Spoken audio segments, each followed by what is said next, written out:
They saved me a seat in their photos, but not at their table. That night, the glow from their smiles burned brighter than the candles I lit for myself. While my son raised a glass to his family support at Maple Oak Steakhouse, I sat alone in my kitchen with a bowl of leftover stew turning cold. Before we continue, please subscribe to the channel and tell us where you're listening from. It was Friday, October 20th, in Columbus, Ohio. The evening had that early autumn bite that makes you pull the curtains early and switch on the porch light. I'd pressed my best shirt, the pale blue one Martha liked, because Daniel had said, "Dad, we'll all get together soon." Soon, it seems, meant everyone but me. At 7:42 p.m., my phone buzzed. A notification from Laura, my daughter-in-law, popped up first. "So proud of you, babe." I tapped the picture open, and there it was. Daniel at the head of a long oak table, his arm draped around her shoulder, Eddie beside them, even little Grace holding up a mocktail like she'd earned the promotion too. I zoomed in and my breath caught. Around Laura's neck hung Martha's silver pendant, the one I'd boxed carefully after the funeral 2 years earlier. My fork froze halfway to my mouth. That pendant was never gifted, never loaned. I remember locking it in the cedar chest, along with the deed to the house. I told myself it was a mix-up. Maybe Laura borrowed it for good luck. Maybe the dinner was spontaneous. But the caption said otherwise. Family-only night. The words stung worse than the cheap bourbon I poured to steady my hands. The silence of the house pressed in, the tick of the wall clock, the hum of the fridge, the faint groan of old pipes. Every sound reminded me of the people who weren't there. By 9 o'clock, I couldn't sit still. I scrolled through every social media post like a detective searching for clues. There was the restaurant logo, the bill folded beside the dessert, 642.50 fee before tip. A waiter's hand visible in one frame, pouring red wine into crystal. I used to take Daniel there when he got his first job out of college. "Someday I'll pay for everyone," he'd said. I didn't think he meant it literally, at my expense. The loneliness that night wasn't ordinary. It was the kind that shifts the air in your chest, turning disappointment into disbelief, disbelief into anger. I walked to the study, opened the cedar chest, and found the pendant box empty. Beneath it lay the old deed to the house, creased, notarized 2011, my name bold across the title. I traced the ink with my thumb, like it was a promise Martha had left behind. For the first time in months, I spoke out loud, to no one. "They can have their steak dinner," I said. "But the table they're sitting under still stands on my name." That was the night the celebration turned into evidence. And the silence of my kitchen became the first witness. They called it family only, and on Monday I learned what they were really. Toasting. The moment I vanished on paper, I didn't sleep much after that steakhouse photo. Saturday I tried to be practical.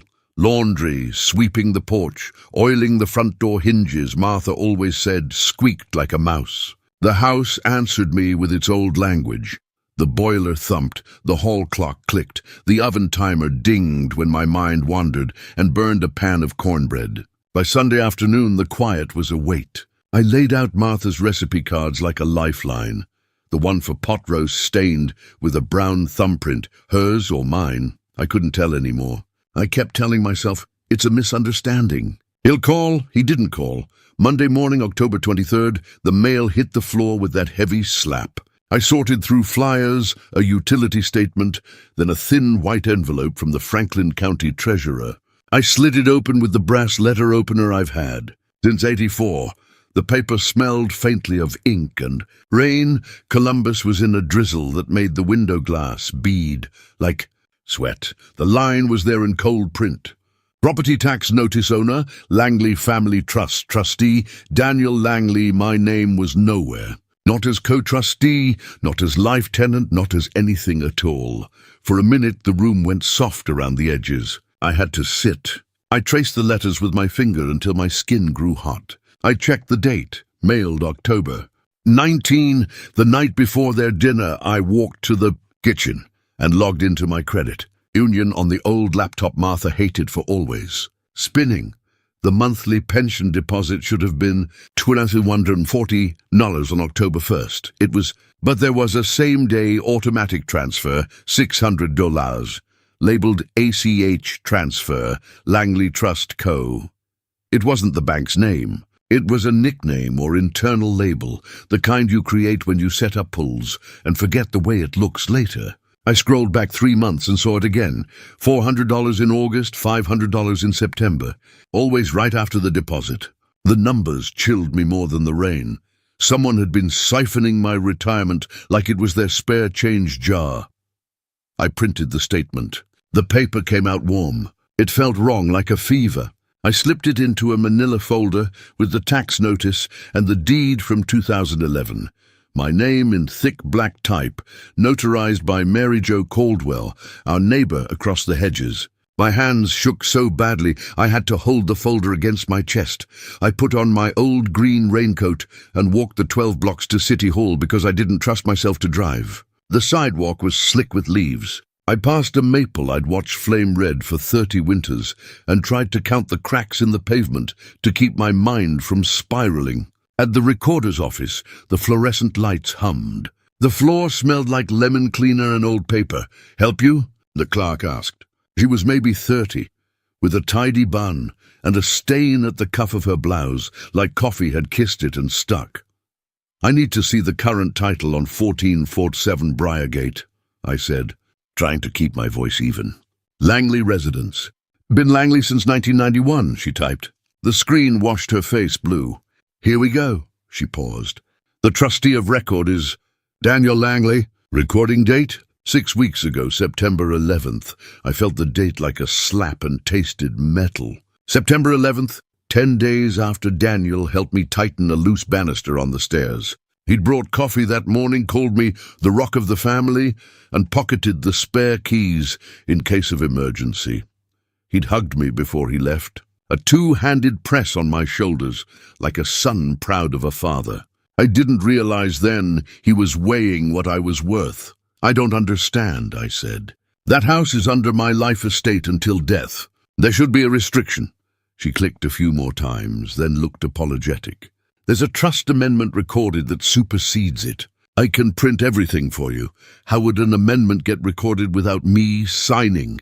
My voice sounded thick. She didn't answer that. She slid across a stack, 5 pages, the new trust language, a notarial block from a strip mall notary I didn't recognize. The signature line said George A. Langley in a handwriting that looked like a rushed version of mine, if you squinted and wanted to be fooled. My stomach dropped, not from anger, but from a worse feeling, recognition of someone who studied me. When did this become active? I asked. "Recorder's stamp is September 11th. There was a property valuation request on September 15th, she said, checking another screen. "Looks like they're shopping a refinance." "Thank you," I said. My mouth was dry enough to crack. I paid the $12.75 for copies and stepped back into a rain that felt like it had been waiting for me. Water stung my cheeks. Maybe I was grateful for the camouflage. I walked home slow, passing the sandwich shop where Daniel and I used to split a turkey club when he was 16 and perpetually hungry. I remembered him saying, mouth full, "When I make it, Dad, I'll take care of you." He did take care of my name, my keys, my pension, my home, folding them into himself until he could toast family without me. At my gate, Mary Jo was on her porch in a red sweater, her white hair tied scarf neat. "George?" she called, voice gentle. "You look like a man they're writing out of his own story." I couldn't trust my voice, so I held up the folder. She nodded, motioned me in out of the rain, and put on tea like we were back in 2009, when she notarized the original trust for Martha and me. "Sit," she said, setting the kettle. "Tell me everything slowly, and show me what they think they did." I laid out the papers, tax notice, the printout with the odd ACH transfer, $600, the recorded amendment, and like a talisman, the 2011 deed with her notary seal. She pressed her lips. "That's my seal," she said, touching the embossed circle. "And that means you didn't hallucinate your life." I tried to make a joke. It came out brittle. "Is that a legal term?" "It is now," she said. Then quieter, they can move ink around a page, but they can't erase a life estate without your wet signature. Not lawfully. She flipped through the new papers. This signature isn't yours. Looks like mine if you stand far away, I said. That's the point, she replied. She tapped the corner of the amendment. The notary block is from a place over on Henderson, Quicksign. I've seen their sloppiness before. She pushed the papers back to me and leaned in. George, listen. The dinner was a parade. This, she tapped the amendment, is the marching order. They didn't forget you. They celebrated you being out of the way. Something in me folded, then straightened. I felt the collapse settle into bone, heavy and sure, like the moment you finally accept a diagnosis, not as a mistake, but as the truth. It hurt, but in a clean-edged way. I looked at Mary Jo, at the steam from her kettle catching afternoon light like a veil, and I said, okay, if I'm a ghost at their table, then I'll start haunting in daylight. She smiled a small, admiring smile. First thing, stop the bleeding. Freeze whatever pipeline is moving your pension. Then we gather. Deed, bills, photos, calls. We make a ledger they can't argue with. I nodded, feeling the first thin thread of resolve tug me upright. But resigning the collapse didn't make it less real. That night, back in my kitchen, I lined up bills like tombstones and underlined numbers in red. I wrote $2,240 on a yellow pad, drew a minus sign, then $600, then circled the difference and the word why until the pen tore the paper. I stared at the phone, willing it to ring. It didn't. I put the pendant's empty velvet box in the center of the table and turned off the light. The room held its breath. Tomorrow, I told myself, the rain would clear.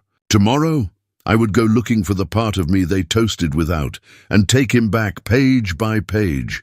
Rain eased overnight, leaving the world glazed and quiet.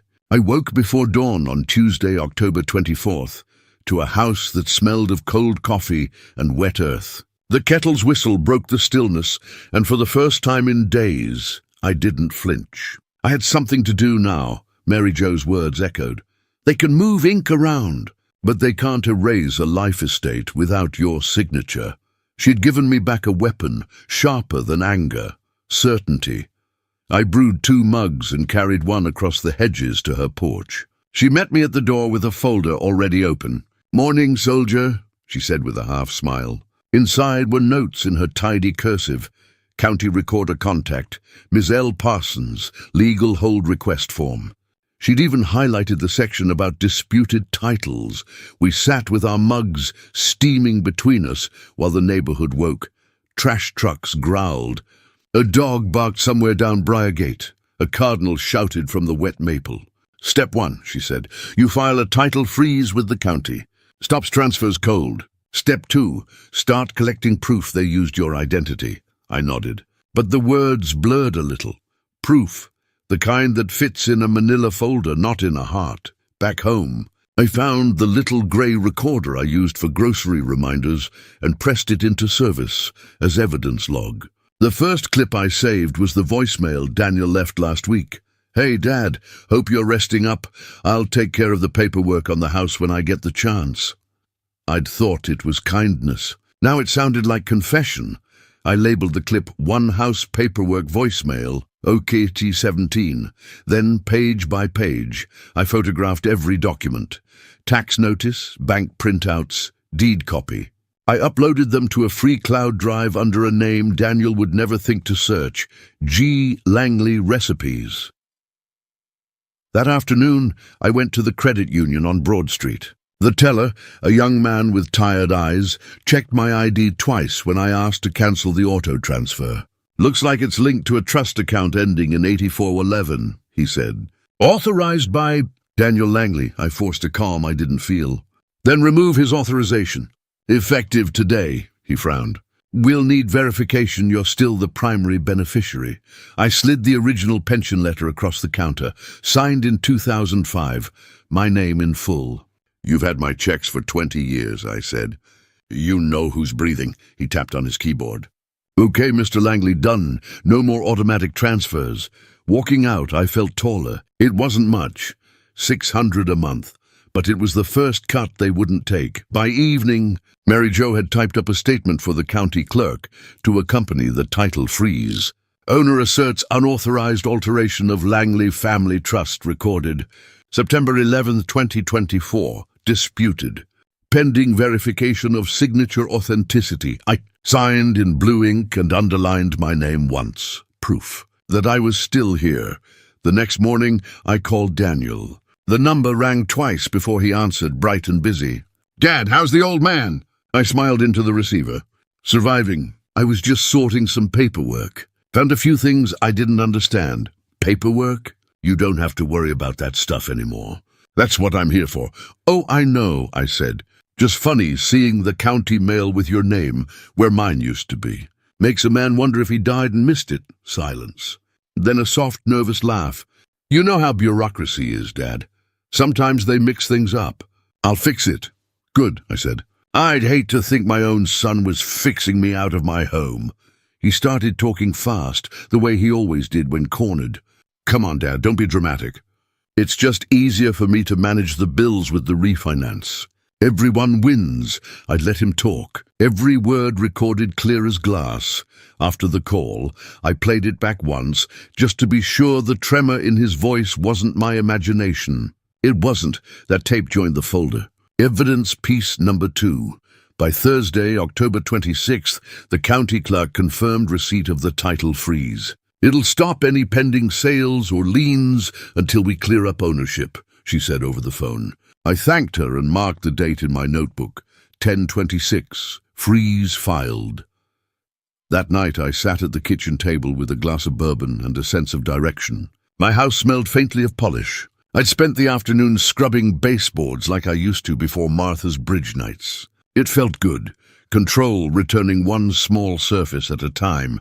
Eddie called around 9. His voice was low, hesitant. "Dad, look, I didn't know they were planning that dinner without you. Laura said you were tired." "Son," I cut in, "don't explain someone else's lie.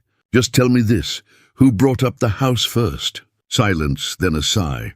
"Daniel. Said something about getting the trust streamlined. Said you'd already agreed. Did I?" "No, Dad, you didn't. I saw your signature. It didn't look right." My throat tightened. "You got a picture of it?" "Yeah, I can send it. Do that. Quietly." When his message came through a few minutes later, I saved the image and printed it out. The forgery looked almost perfect. The same looping G, the same heavy downward stroke on the L. But Daniel always added a small hook at the end of his Ys, even when copying me. He'd taught himself my penmanship once as a kid to sign Christmas tags. The irony didn't escape me. I pinned the fake next to the real deed on the corkboard above my desk. Red thread connecting dates like a detective show Martha loved. It was Friday, 1 week since that restaurant photo. The first week I'd felt invisible turned into the week I started watching back. I poured another bourbon, lighter this time, and whispered to the empty room. They had their dinner. I'll plan mine.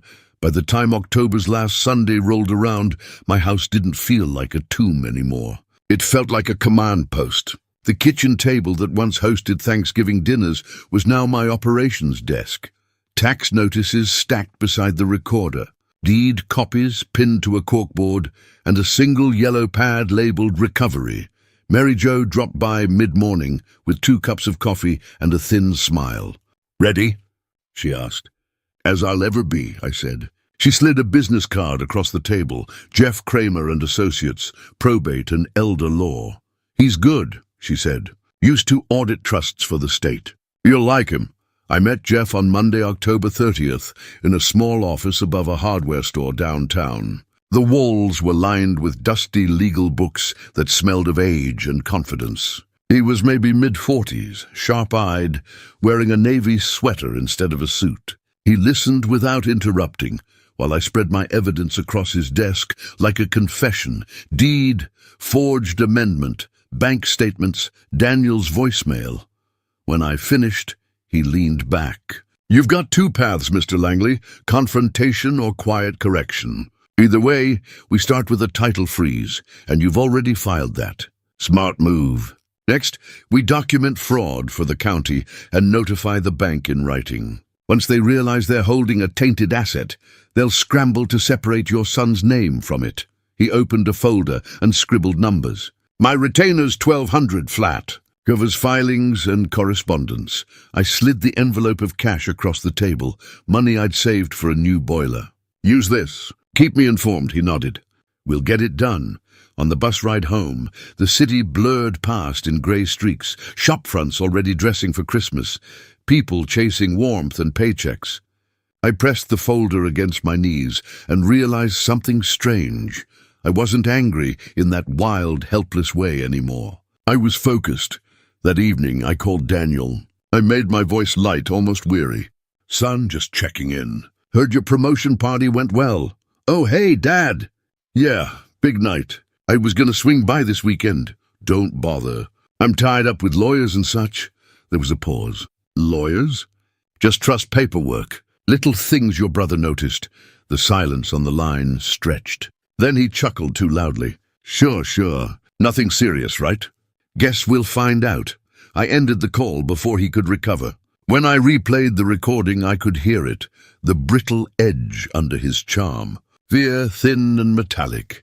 2 days later, Eddie dropped by after work, smelling of engine grease and guilt. I poured him coffee and slid the property tax notice across the table. Did you know about this? He stared at the paper. He said it was just paperwork, that you'd signed off. Do these look like my signatures? He studied the curves, then shook his head. No, Dad, they don't. Then it's time you help fix what your brother broke. Eddie swallowed hard. What do you need? Eyes and ears. Don't tip him off. Just pay attention. If he mentions the refinance again, record it. He nodded. You really think he'd... Son, I said, voice steady. That week felt like a chess match. Jeff filed letters with the county and the bank. Mary Jo notarized copies. I tracked every dollar. November 1st. Pension deposit 2,040, transfer blocked. For once, the balance stayed whole. Daniel called twice and left cheery voicemails about family time. I saved both. Evidence pieces 5 and 6. By Friday, November 3rd, the first reply came from the county recorder. Title in dispute pending signature verification. No sale or refinance authorized. I pinned the letter beside my deed. One brick of my life, safely mortared back in place. That night, the house hummed with a quiet energy. I cooked a small roast, Martha's recipe, and set a single place at the table. Across from me, the empty chair no longer mocked. It reminded, halfway through dinner, I glanced at the corkboard. Red threads, copies, receipts, the map of a man reclaiming his name. The bourbon beside me caught the lamplight like fire. I lifted the glass toward the quiet ceiling. To Martha, I whispered, and to the lesson our son's about to learn. Then I set the glass down and opened a fresh page in my notebook. Across the top I wrote Phase 2, wait for him to blink, because revenge, I'd decided, wasn't about striking fast. It was about staying seated long enough for the guilty to feel the heat of their own chair.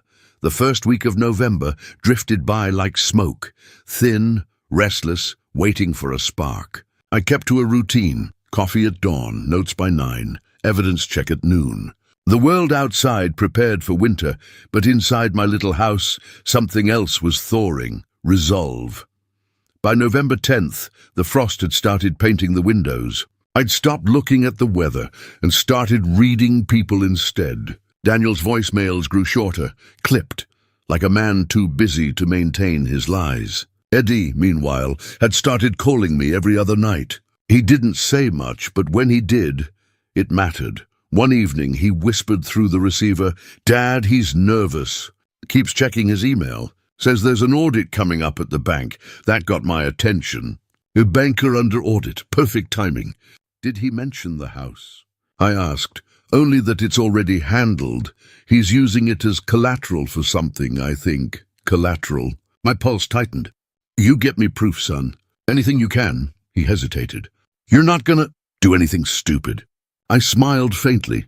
No, just smart. The next morning, Saturday the 11th, a text arrived from Eddie, a single photo.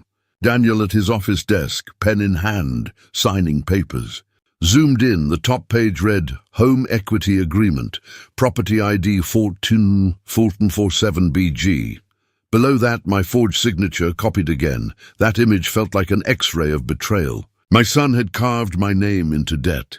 I printed the photo, pinned it beside the deed, and sat back in my chair. The corkboard was filling up, each red thread a quiet confession. Beside the evidence, I'd kept a handwritten note in Martha's looping cursive.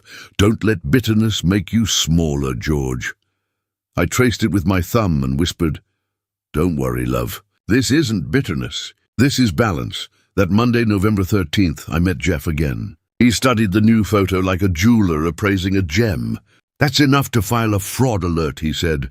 "But timing is key. His bank audit is your leverage. We wait until the week before Christmas." "Pressure's highest then." "Christmas," I repeated. "Appropriate," he smiled. "Sometimes poetic justice has a calendar." Back home, I found an envelope in the mail. Langley family Christmas dinner invitation. Gilt letters, the kind Daniel's wife loved. The note inside read, "Let's celebrate a family miracle. December 24th, 7 p.m. at the house." At my house. I stared at the card, feeling the corner bite into my palm. I almost laughed. The arrogance of it, inviting me to my own property, as though they owned the walls. But it wasn't rage that settled in. It was clarity.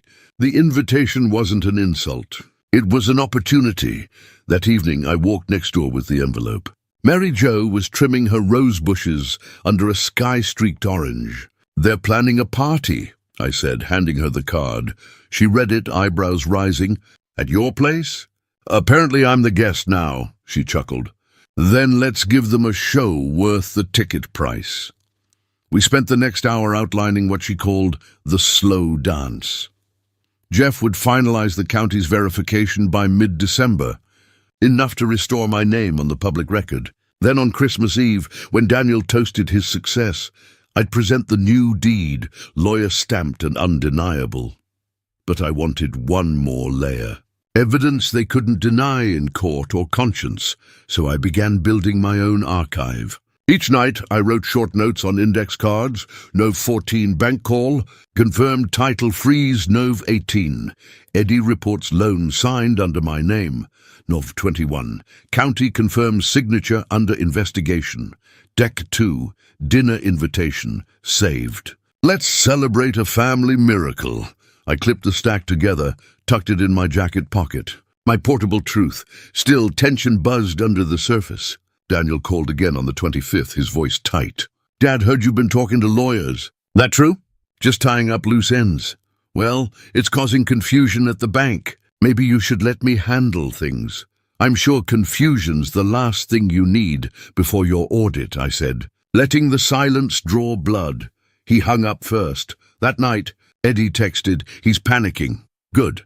I opened my notebook and wrote across a blank page, December 24th, the night the truth eats with us. From then on, every action felt rehearsed for that stage. I replaced the dining room bulb with a warmer light, polished Martha's silver tray, and took the old pendant box from the cedar chest. It was still empty, but it wouldn't be for long. I knew how to fill it with truth, not jewelry. By early December, the snow started to fall, and with it came the weight of calm before a storm. The neighbors strung lights across their gutters. Laughter echoed down Briargate. And in my quiet kitchen, I practiced lines I'd never thought I'd say to my own child. "You celebrated my disappearance too early."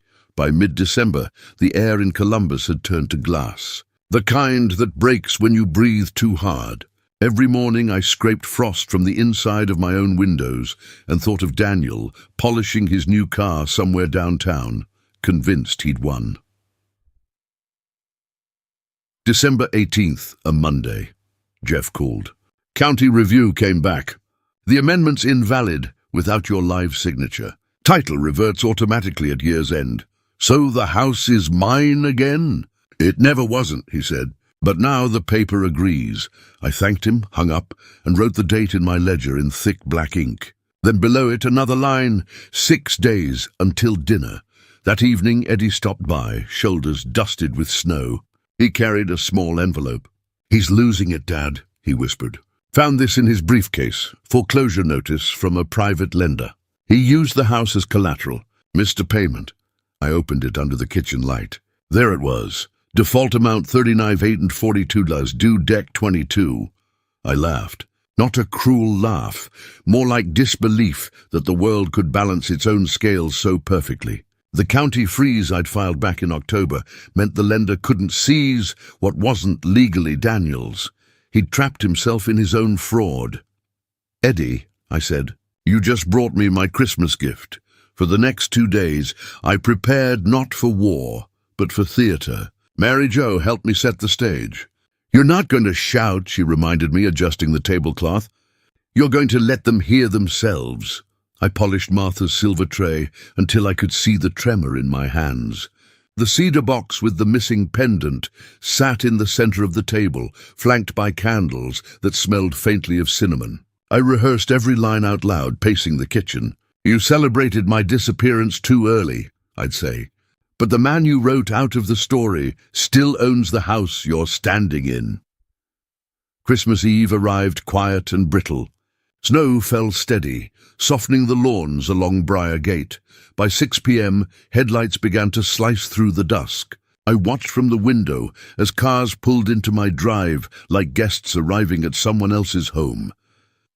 Laura stepped out first, heels crunching in snow, her laughter bright and false. Daniel followed, dressed too sharp, too confident, carrying a bottle of wine like an award. Behind them came Eddie, moving slower, eyes down. Inside, I'd lit every lamp. Warmth filled the rooms, but beneath it a current hummed, the kind you feel just before lightning strikes. "Dad!" Daniel's voice boomed as he walked in. "Glad you could host after all. Didn't think you'd have the energy to pull it off." I smiled. I had help. We gathered around the table. Laura fussed with napkins. Daniel poured wine. He started his toast immediately, the way performers do before someone can take the stage. "To new beginnings," he said, glass raised high. "To family, to promotions, and to ownership," I finished softly. He blinked. "What's that?" I set down my fork and slid a small pile of papers across the table. The foreclosure notice, the county letter, and finally the restored deed stamped validated Dec 18, 2024. "You used my name to build your empire," I said. "But you built it on sand. The house, the trust, the collateral, all reverted last week. Legally, this roof belongs to me." Laura's smile froze. Eddie stared at his plate. Daniel laughed, but it cracked halfway through. "You're confused, Dad. The paperwork's handled." "Handled?" I interrupted. I tapped the recorder on the table. It clicked alive, replaying his own voice. "It's just easier for me to manage the bills with the refinance." "Everyone wins." Silence. "Only the tick of the wall clock. Recognize that?" I asked. "County did." I opened the cedar box and placed the empty velvet pouch inside it. "And this was Martha's, the one your wife wore the night you toasted without me. She wanted it to stay in the family, not on display for deceit." Daniel's face drained of color. "Dad, let's talk privately." "No," I said. "You made this public when you took everything public, when you turned family into audience."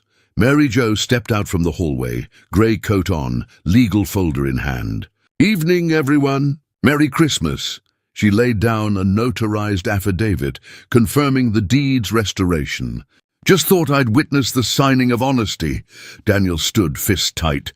"You ambushed me." "No," I said quietly. "You invited yourself." For a long minute no one spoke. The clock struck 7. The furnace kicked on with a low roar. Laura reached for Daniel's arm, but he pulled away. Eddie looked at me and whispered, "Dad, do you want me to leave?" "Stay," I said. "You deserve to see the difference between power and pride." Daniel's shoulders sagged. He sank into his chair, staring at the documents as though they were written in a language he'd never learned. The candles flickered, their light trembling across his face. I took a sip of wine, the first of the night. "Merry Christmas, son," I said. The truth came home for the holidays. When the last candle guttered, the room felt hollow, like the air itself had seen too much. Laura excused herself first, muttering something about needing fresh air. Her heels clicked down the hall and out the door. I heard the car engine turn over, then fade into the distance. Daniel didn't move. He just sat there, staring at the documents like they were written in fire. Eddie stood beside the buffet. hands buried in his pockets, uncertain whether to comfort his brother or keep his distance.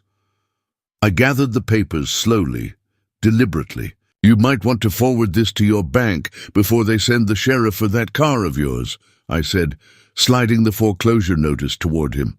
"You've got 2 days to cover 39,000 and change." Daniel's jaw tightened. "You're enjoying this, aren't you?" I looked him dead in the eye. "Enjoying? No. Finishing?" "Yes." He rose from the chair, pacing the rug, fingers gripping his hair. "You think this fixes anything? You humiliate me in front of my wife, my brother, and that—" He gestured toward the hall, where Mary Jo had quietly stepped out a moment earlier. "Nosy neighbor of yours." "I didn't humiliate you," I said. "You did that yourself when you decided to steal from your father and then celebrate it with steak and wine." He turned toward Eddie. "You told him about the audit, didn't you?" Eddie flinched. "I told him the truth." "You forged his signature, Dan." Daniel's laugh was hollow. "The truth? You think any of this will matter? You know how many people lose their houses every year. It's business." "No," I said, voice low, measured. "It's family. That's what makes it worse." The furnace rattled on, pushing a wave of warm air through the vents. Outside, snow kept falling, thick, soundless, almost gentle, like the world wanted to muffle what was happening inside. Daniel finally broke the silence. "So what now? You drag me to court? Have me arrested?" I shook my head. "No, I already have my justice. The county restored the deed. The bank will demand their payment. Your career will do the rest." His eyes flashed. "You'd ruin my life over paperwork." "I didn't ruin it," I said. "I just stopped funding it." He stared at me for a long time, then whispered, "You'll die alone, you know that?" I smiled faintly. "You made sure I practiced early."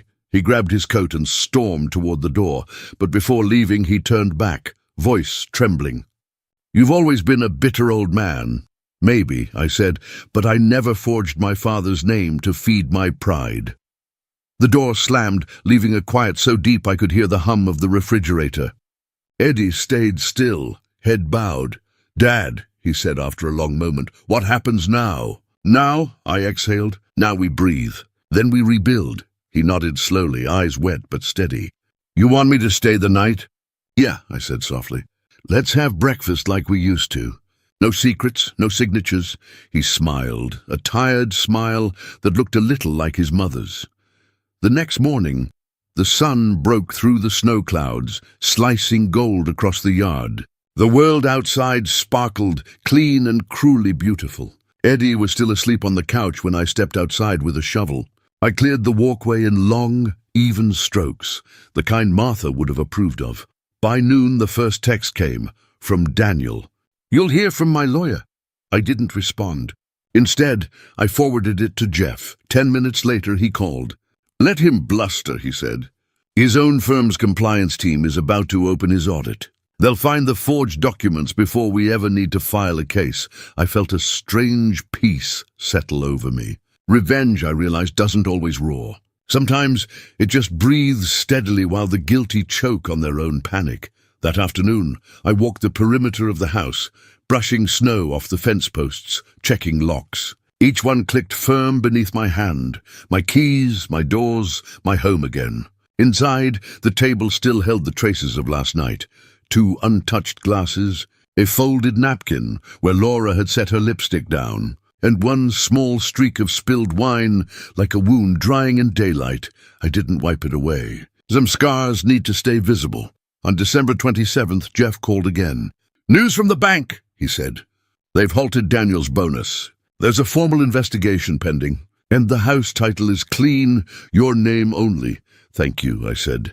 "You want me to file charges?" I thought of Martha's pendant, of Daniel at the dinner table that night, the way his voice cracked when the truth cornered him. "No," I said. "Let him live with it." "That's punishment enough," Jeff chuckled softly. "Spoken like a man who's already won." After hanging up, I took the cedar box from the table and set it on the mantel. Inside, I placed the verified deed, folded neatly where Martha's pendant used to be. Some inheritances, I decided, weren't about jewelry. That evening I made tea and sat by the window. Across the street, Christmas lights still blinked from the neighbors' porches. Families laughed, clinked glasses, shouted over board games. My house was quiet but not lonely. For the first time in months, it felt honest. Eddie walked in holding 2 mugs. "They're saying Daniel's on leave," he said. "Bank's calling it an internal review." "Good," I said. "Maybe he'll have time to remember who he was before ambition made him cruel." Eddie studied me. "You still love him, don't you?" "Always," I said. "But love doesn't mean letting someone keep stealing the light." We drank in silence. Outside, wind rattled the gutters, shaking free the last icicles. When he left later that night, I stood at the doorway watching him walk down the drive, his breath ghosting in the cold. For a moment, I saw him as a boy again, backpack too heavy, always looking back to make sure I was still watching. 2 days later, a letter arrived, not from Daniel, but from his employer. It was short and formal, effective immediately. Daniel Langley is suspended pending investigation into fraudulent documentation related to personal financial dealings. I folded it once and placed it beside the tea mug on the table. No triumph, no celebration, just closure. That night, as snow began again, I whispered into the stillness, "You see, Martha, justice doesn't always come from judges. Sometimes it comes from old men with steady hands and good neighbors." And for the first time since that restaurant photo, I slept without bitterness tightening my chest, only a quiet relief, like a wound finally deciding to heal. The year turned over quietly, as if the sky itself wanted to start clean. Columbus lay under a new sheet of snow that January morning when I read the headline on my laptop, "Bank Manager Suspended Amid Internal Fraud Probe." There was no photo, but the words were enough. Internal fraud, unauthorized loans, forged documentation. Daniel's name came at the end of the article. Small but unmistakable. Pending review. Employee Daniel Langley has been placed on administrative leave without pay. I closed the laptop and sat back, breathing in slow, measured waves. Not victory, just stillness. Later that day, Jeff stopped by the house with a manila folder. "Final paperwork," he said.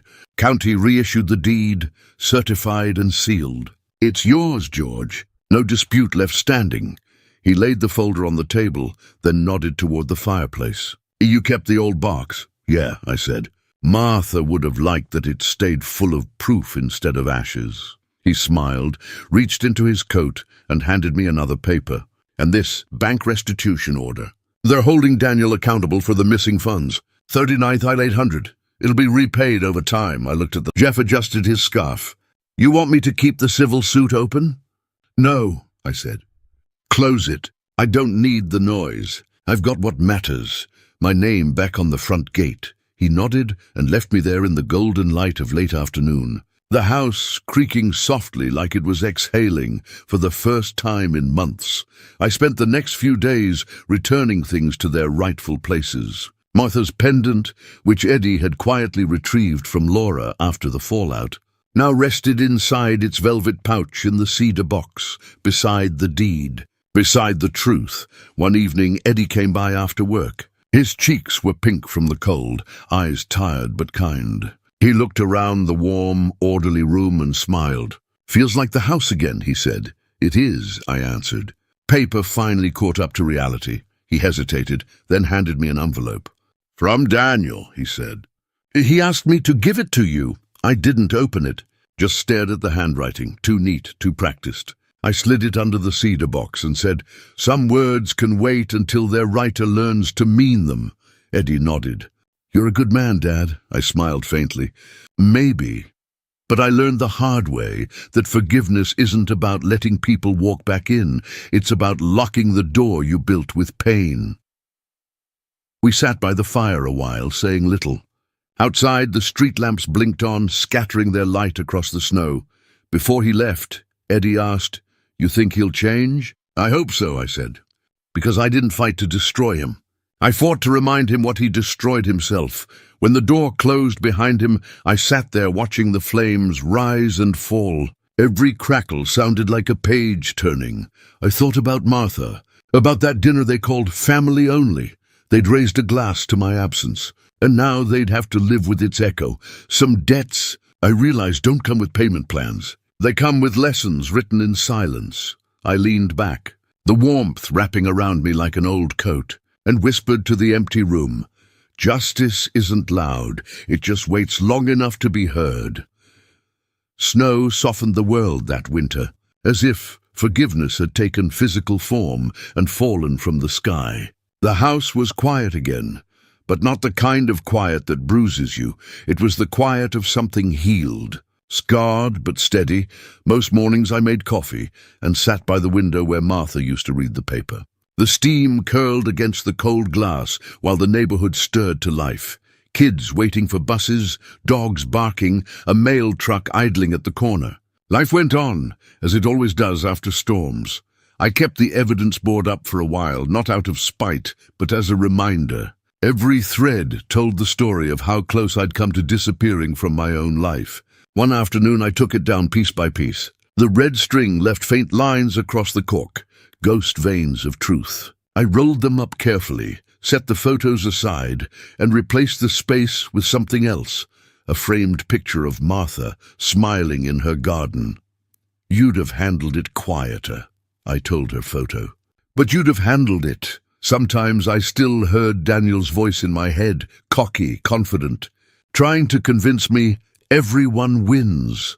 I wondered if he understood yet that winning without integrity is just losing in advance. I didn't hate him anymore. Pity had taken hate's place. The way moss grows where fire once burned, Eddie came by often, bringing groceries or just stories from work. He'd tell me about customers at the garage, or about the stray dog that followed him home once. I noticed the way he lingered, checking the locks, turning off the porch light, small protective gestures that said more than words. One night, as he was leaving, he stopped at the door. "You know," he said, "I used to think you were stubborn, but now I think you were just steady." I laughed softly.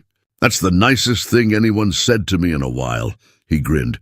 "Don't get used to it." After he left, I stood for a long time in the empty hall. The same hall where Daniel once ran through holding his report cards, shouting for me to look. Memory's funny like that. It doesn't always ache. Sometimes it just hums quietly in your chest. By February, the days grew longer.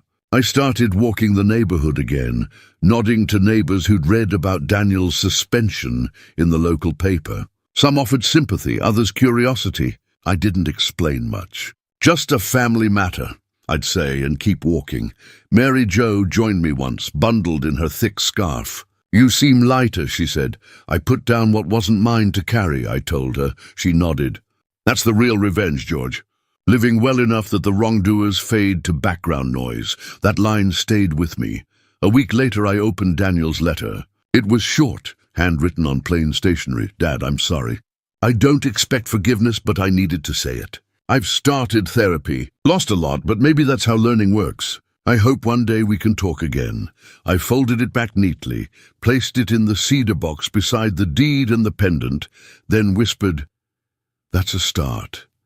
Forgiveness, I realized, wasn't an event. It was a season, slow, reluctant, but certain in its return. That evening I brewed tea instead of bourbon and sat in the soft hum of the radiator. The house creaked, settling into its foundations like it finally remembered who owned it. For the first time in a long while, I looked around and didn't see loss. I saw survival. I saw proof.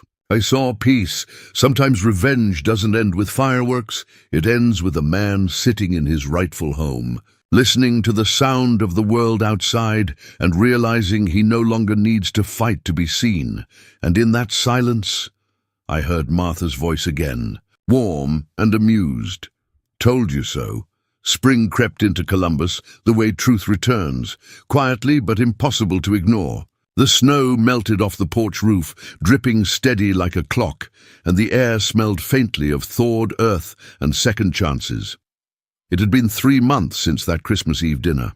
The house looked brighter now. I'd repainted the shutters, fixed the loose fence post, and even planted daffodils along the walkway like Martha used to. Each day felt less like survival and more like living again. Daniel hadn't called, but he'd written a second letter in late March. Longer, heavier. I read it once, sitting by the same table where he'd once forged my name. Dad, I've lost my job. They let me resign quietly. Laura's staying with her sister. I can't blame her. I don't know who I became, but I know it started with wanting to impress you, then needing to outgrow you. I thought success would make me bigger, but it just made me hollow. I'm sorry for what I did. If there's anything left between us, I hope it's not hate. I folded the letter and set it beside the first one in the cedar box. Then I wrote a single line back on plain paper. When you learn to build something honest, the door will be unlocked. I didn't sign it. I didn't have to. In April, the local paper ran a small follow-up. Former banker repays funds in elder trust dispute. It was a quiet story, tucked beneath the classifieds. Most folks probably skimmed past it on their way to the sports page. But to me, it was the punctuation mark at the end of a long, brutal sentence. Jeff called to check in. "You all right, George? It's strange, isn't it, when the noise stops?" "It's more than strange," I said. "It's peaceful, like I've finally caught up to my own heartbeat." He laughed. "Then you're ahead of most men I know." I started volunteering at the community center a few weeks later, helping seniors with paperwork, pension forms, housing management suspension pending investigation. I took a slow sip of coffee and smiled. There it was, life's quiet poetry. You don't always get to see karma work overtime, but when you do, it's a show worth the wait. That afternoon I walked downtown, past the closed restaurant. Its windows were papered over, the closed for renovations sign already curling at the edges. I peered through a gap in the paper. Inside, the once polished tables sat covered in dust. The chandeliers hung like dead stars. I imagined that night months ago, Daniel laughing, Laura clinking glasses, the family I raised pretending I was invisible. And now, silence. It didn't feel triumphant. Just complete, like a story ending exactly where it should. I turned away and walked toward the riverfront, where Columbus's skyline shimmered in the afternoon haze. Kids rode bikes along the path, couples fed ducks, and somewhere a street musician strummed, "What a Wonderful World." The irony wasn't lost on me. I thought about Daniel again, not the fraud, not the arrogance, but the boy who once held my hand crossing this very bridge, asking if ducks ever got cold. Maybe he was rebuilding somewhere now, smaller, quieter, finally learning what enough means. I hoped so. I didn't wish him failure, only honesty. As I leaned against the railing, I felt the old ache in my chest ease. Revenge hadn't hollowed me. It had given me back boundaries. It taught me that some walls don't imprison you, they protect you.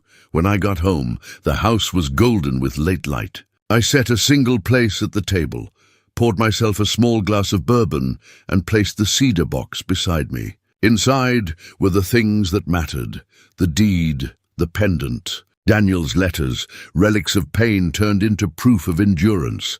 I ate in silence, listening to the steady tick of the clock, and thought about how far this road had carried me. From being written out of my own story to authoring its ending. Before bed, I stepped out onto the porch. Fireflies hovered above the yard like tiny lanterns, blinking in patient rhythm. The neighborhood was quiet. Only the faint rustle of trees and the low hum of summer air. I whispered to the night, "You didn't forget to invite me, Daniel. You just taught me how to dine alone, with dignity." A breeze swept across the porch, stirring the daffodils along the walk. Somewhere a church bell chimed 9 times, low, sure final, and with that sound I closed the door, locked it gently, and let the light from inside spill one last time across the threshold of a house that was finally, unquestionably mine. Justice doesn't need applause. Sometimes it just needs time,